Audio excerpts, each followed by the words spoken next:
I don't feel that my sister was a strict enough parent for Tessa, and now it's clear that Tessa's out of control. I definitely feel I was strict enough with my daughter, taking away things, time out, taking away privileges, grounding her. They do not work with her. When you have a child that is out of control, the normal means of parenting do not work. Sometimes I feel like my brother and I are deadbeats.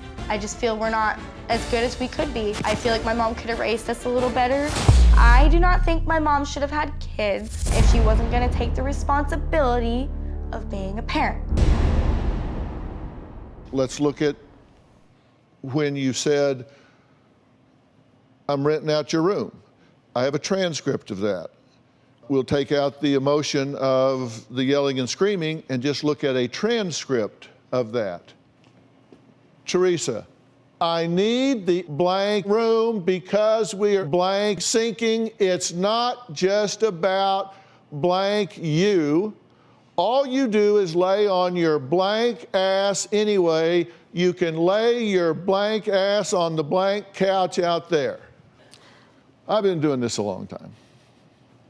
What parenting theory is that? That's obviously not good, but what you didn't see is the month before when I had explained to her nicely, I'm very sorry, okay? You can sleep in my room, we will make it. It's only for a short temporary situation, okay? You don't see all of that, okay? What you see is the final result when it comes to push and shove, and I have to tell her that this is the way that it is. Should I allow all of us to become homeless? You know, I mean, if I have to do what I have to do to make ends meet. Okay.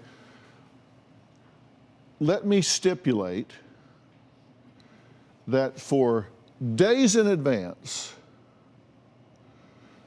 you said, sweetie, the reality is we just have to buckle down here and make some sacrifices. That's exactly what I said several times, okay. Probably 100 times to her. Okay, and so I'm stipulating that. Are you telling me that that justifies this? No, that's out of frustration. That is out of desperation. That is out of trying to take care of my kids by myself for, you know, no child support for 16 and a half years, no support, no nothing. I know that's bad, okay? I'm not saying that that's a good example, but that is an accurate example of how a parent that is frustrated and had enough and had so much stress, anxiety, and abuse from their child, okay?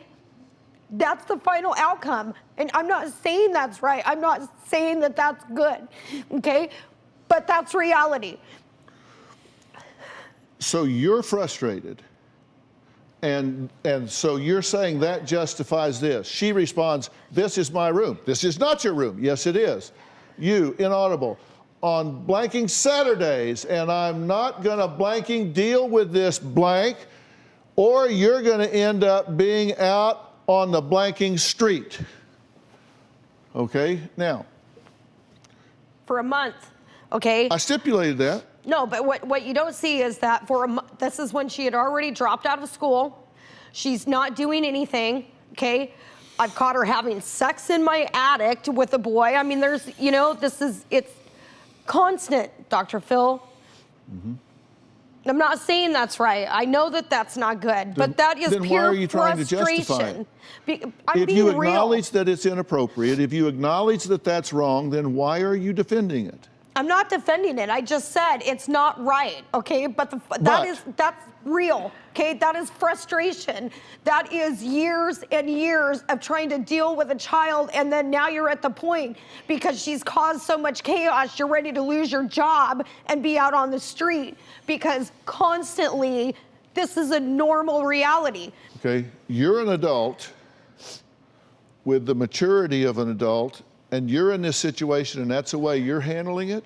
How would you expect her to be feeling with her coping skills as a 10, 11, 12, 13, 14, 15-year-old child? I don't know. So you're triggering each other? Pretty much.